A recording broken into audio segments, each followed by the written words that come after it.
Numbers 30 through Numbers 31.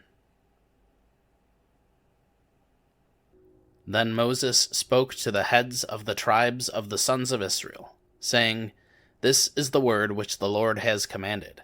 If a man makes a vow to the Lord, or takes an oath to put himself under a binding obligation, he shall not break his word. He shall act in accordance with everything that comes out of his mouth. And if a woman makes a vow to the Lord, and puts herself under a binding obligation in her father's house, in her youth, and her father hears her vow, and her obligation under which she has put herself, and her father says nothing to her, then all her vows shall remain valid, and every binding obligation under which she has put herself shall remain valid. But if her father expresses disapproval to her on the day he hears it, none of her vows or her obligations under which she has put herself shall remain valid, and the Lord will forgive her, because her father has expressed disapproval to her. However, if she happens to marry while under her vows, or the impulsive statement of her lips by which she has obligated herself, and her husband hears of it, and says nothing to her on the day he hears it, then her vows shall remain valid, and her binding obligations under which she has put herself shall remain valid. But if, on the day her husband hears it, he expresses disapproval to her, then he will annul her vow which she is under, and the impulsive statement of her lips, by which she has obligated herself, and the Lord will forgive her.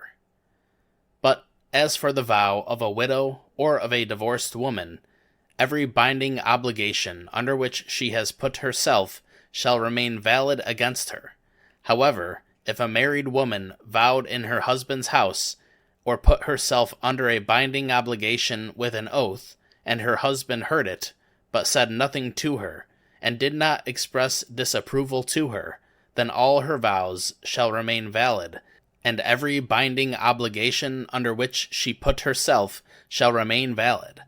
But if her husband actually annuls them on the day he hears them, then no utterance from her lips concerning her vows, or the obligation she put on herself, shall remain valid. Her husband has annulled them, and the Lord will forgive her. Every vow and every binding oath to humble herself, her husband may confirm it, or her husband may annul it. But if her husband in fact says nothing to her from day to day, then he confirms all her vows, or all her binding obligations which are on her. He has confirmed them, because he said nothing to her on the day he heard them. However, if he actually annuls them after he has heard them, then he shall bear the responsibility of her guilt. These are the statutes which the Lord commanded Moses concerning matters between a man and his wife, and between a father and his daughter, while she is in her youth in her father's household. Then the Lord spoke to Moses, saying, Take vengeance on the Midianites for the sons of Israel. Afterward you will be gathered to your people. So Moses spoke to the people, saying, Arm men from among you for the war, so that they may go against Midian, to execute the Lord's vengeance on Midian. You shall send 1,000 from each tribe of all the tribes of Israel to the war.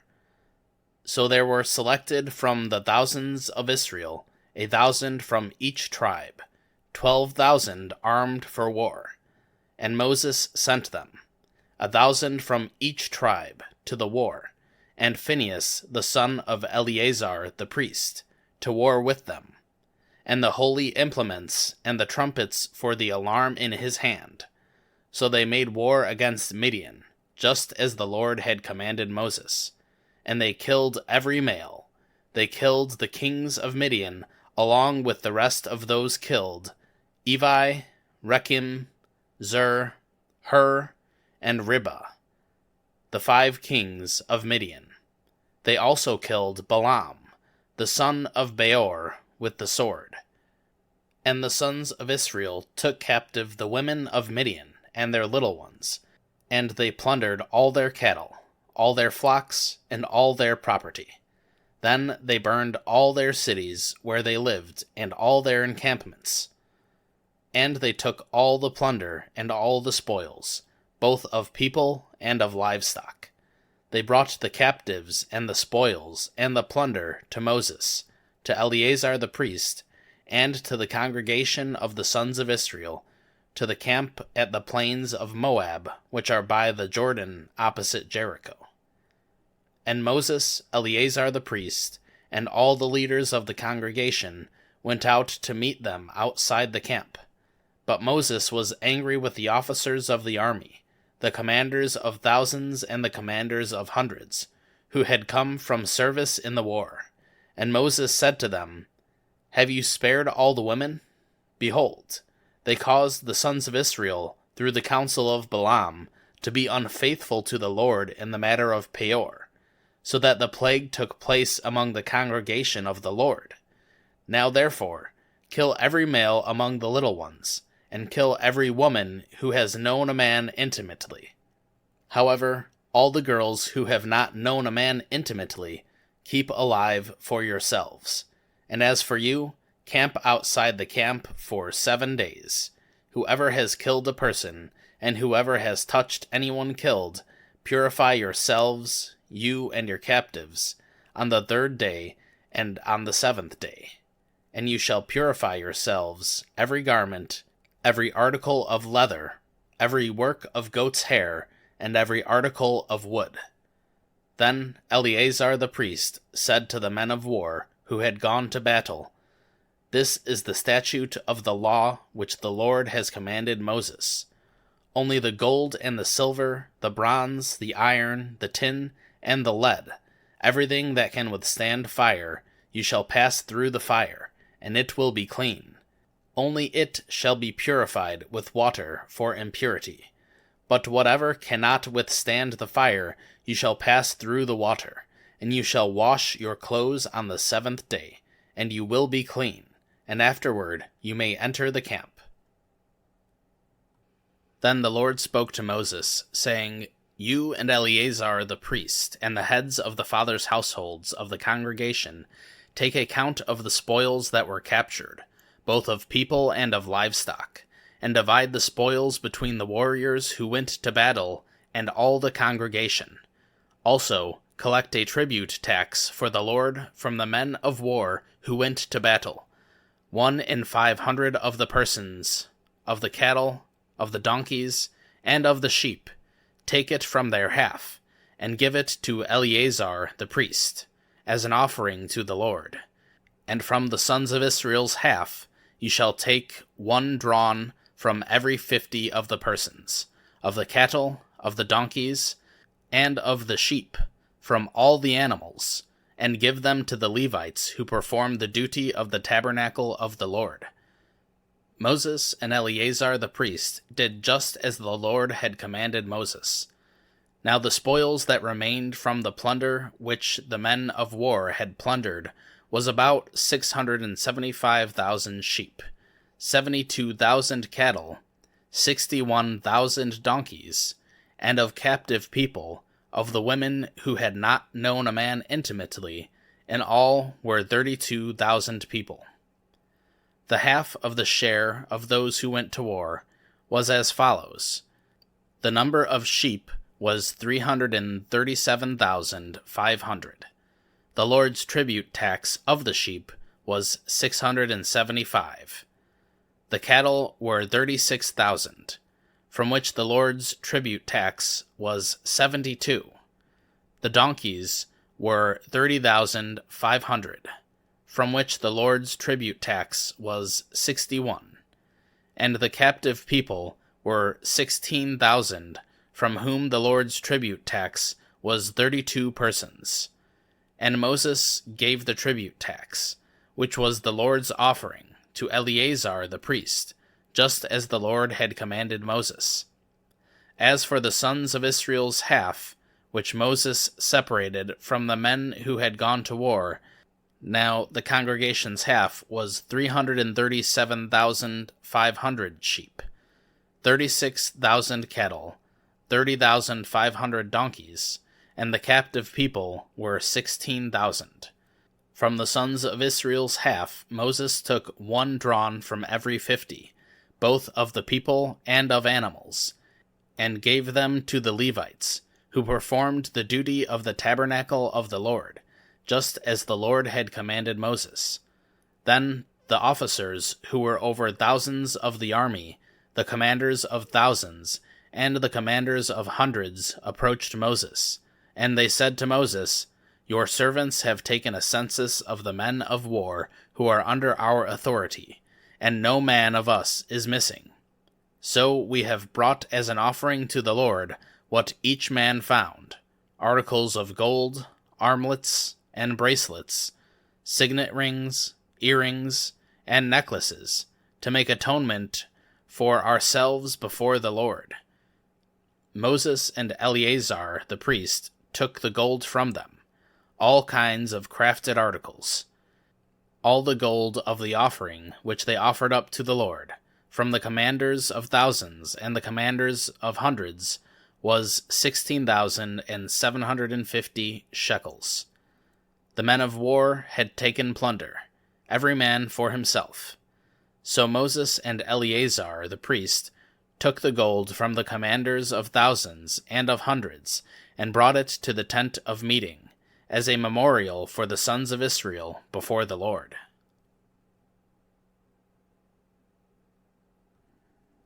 John 9. As Jesus passed by, he saw a man who had been blind from birth, and his disciples asked him, "Rabbi, who sinned, this man or his parents, that he would be born blind?" Jesus answered, "It was neither that this man sinned, nor his parents, but it was so that the work of God might be displayed in him. We must carry out the works of him who sent me as long as it is day. Night is coming, when no one can work. While I am in the world, I am the light of the world." When he said this, he spit on the ground, and made mud from the saliva, and applied the mud to his eyes, and said to him, "Go, wash in the pool of Siloam," which translated sent. So he left and washed, and came back seeing. So the neighbors and those who previously saw him as a beggar were saying, "Is this not the one who used to sit and beg?" Others were saying, "This is he." Still others were saying, "No, but he is like him." The man himself kept saying, "I am the one." So they were saying to him, "How then were your eyes opened?" He answered, "The man who is called Jesus made mud and spread it on my eyes, and said to me, 'Go to Siloam and wash.' So I went away and washed, and I received sight." And they said to him, "Where is he?" He said, "I do not know." They brought the man who was previously blind to the Pharisees. Now it was a Sabbath on the day that Jesus made the mud and opened his eyes. Then the Pharisees also were asking him again how he received his sight. And he said to them, "He applied mud to my eyes, and I washed, and I see."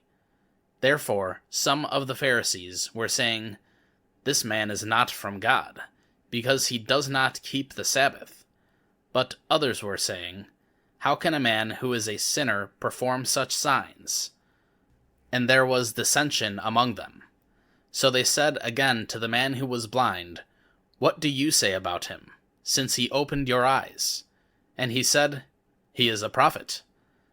So the Jews then did not believe it about him, that he had been blind and had received sight, until they called the very parents of the one who had received his sight, and they questioned him, saying, "Is this your son, who you say was born blind?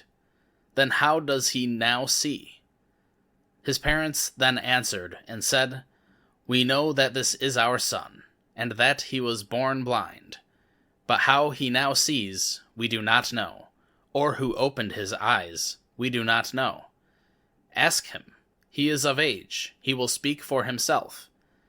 His parents said this because they were afraid of the Jews, for the Jews had already reached the decision that if anyone confessed him to be the Christ, that he was to be excommunicated from the synagogue. It was for this reason that his parents said, "He is of age, ask him." For a second time they summoned the man who had been blind, and said to him, "Give glory to God. We know that this man is a sinner." He then answered, "Whether he is a sinner I do not know. One thing I do know, that though I was blind, now I see." So they said to him, "What did he do to you? How did he open your eyes?" He answered them, "I told you already, and you did not listen. Why do you want to hear it again? You do not want to become his disciples too, do you?" They spoke abusively to him, and said, "You are his disciple, but we are disciples of Moses. We know that God has spoken to Moses, but as for this man, we do not know where he is from." The man answered and said to them, "Well, here is the amazing thing, that you do not know where he is from, and yet he opened my eyes. We know that God does not listen to sinners, but if someone is God-fearing and does his will, he listens to him. Since the beginning of time, it has never been heard that anyone opened the eyes of a person born blind. If this man were not from God, he could do nothing." They answered him, "You were born entirely in sins, and yet you are teaching to us?" So they put him out. Jesus heard that they had put him out, and upon finding him, he said, "Do you believe in the Son of Man?" He answered by saying, "And who is he, sir, that I may believe him?" Jesus said to him, "You have both seen him, and he is the one who is talking with you." And he said, "I believe, Lord." And he worshipped him. And Jesus said, "For judgment I came into this world, so that those who do not see may see, and those who see may become blind." Those who were with him from the Pharisees heard these things, and said to him, "We are not blind too, are we?" Jesus said to them, "If you were blind, you would have no sin. But now that you maintain, 'We see,' your sin remains." 2 Corinthians 9. For it is superfluous for me to write to you about this ministry to the saints. For I know your willingness, of which I boast about you to the Macedonians, namely, that Achaia has been prepared since last year, and your zeal has stirred up most of them. But I have sent the brothers, in order that our boasting about you may not prove empty in this case, so that, as I was saying, you will be prepared. Otherwise, if any Macedonians come with me and find you unprepared, not to mention you, would be put to shame by this confidence. So I considered it necessary to urge the brothers that they go on ahead to you, and arrange in advance your previously promised generous gift, that the same would be ready as a generous gift, and not as one grudgingly given due to greediness.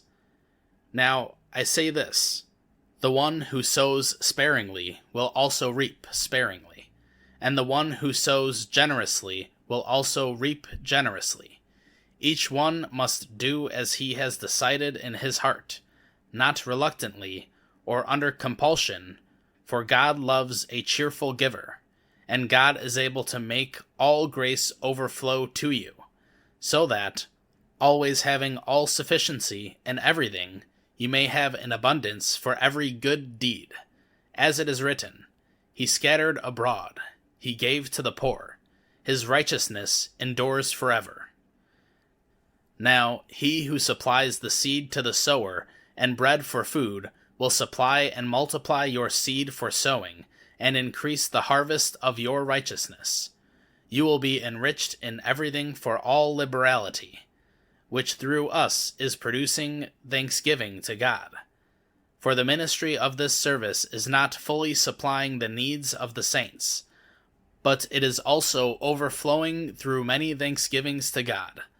Because of the proof given by this ministry, they will glorify God for your obedience to your confession of the gospel of Christ, and for the liberality of your contribution to them and to all, while they also, by prayer on your behalf, yearn for you because of the surpassing grace of God in you.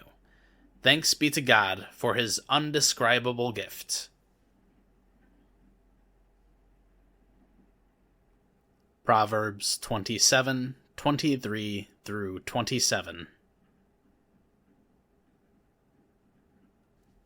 Know well the conditions of your flocks, and pay attention to your herds, for riches are not forever, nor does a crown endure to all generations.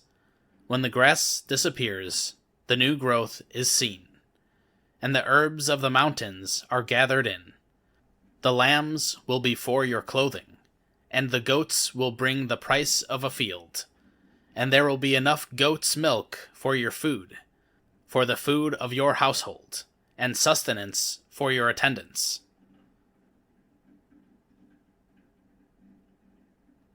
God, you are my God. I shall be watching for you. My soul thirsts for you. My flesh yearns for you. In a dry and exhausted land, where there is no water. So have I seen you in the sanctuary, to see your power and glory, because your favor is better than life. My lips will praise you. So I will bless you as long as I live. I will lift up my hands in your name. My soul is satisfied with fat and fatness, and my mouth offers praise with joyful lips.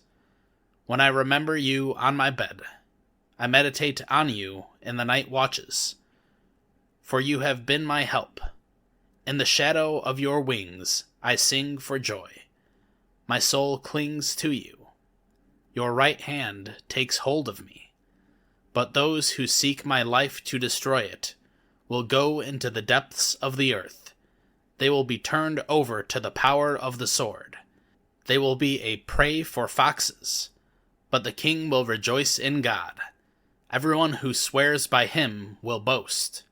For the mouths of those who speak lies will be stopped.